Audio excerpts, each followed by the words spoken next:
À la veille du 90e jour d'opération génocidaire sioniste contre le peuple palestinien à Gaza assiégé, la situation de conflit au Proche et au Moyen-Orient continue de monter en intensité.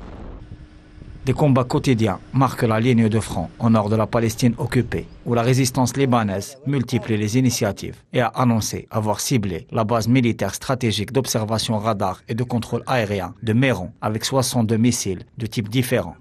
Ces frappes ont été annoncées comme étant une riposte initiale à l'assassinat de Salah al-Arouri, grand dirigeant de la résistance palestinienne, tué par un raid aérien sur la banlieue sud de Beyrouth. Cet acte d'agression a été considéré comme une nette violation de la souveraineté libanaise et une transgression de la résolution 1701. À ce propos, le Premier ministre libanais par intérim, Najib Mikati, l'a réaffirmé à l'occasion de sa rencontre avec le chef de la diplomatie européenne, Joseph Borrell. Mikati a également appelé l'armée d'occupation sioniste à se retirer des régions qu'elle occupe encore illégalement au sud Liban, arguant que si la situation venait à dégénérer sur la ligne bleue, cela entraînerait une déflagration totale de la situation régionale. Pour rappel, la base militaire de Méron est d'une importance particulière et couvrirait les opérations de renseignement et de cyberguerre sionistes pour une grande partie de la zone méditerranée orientale.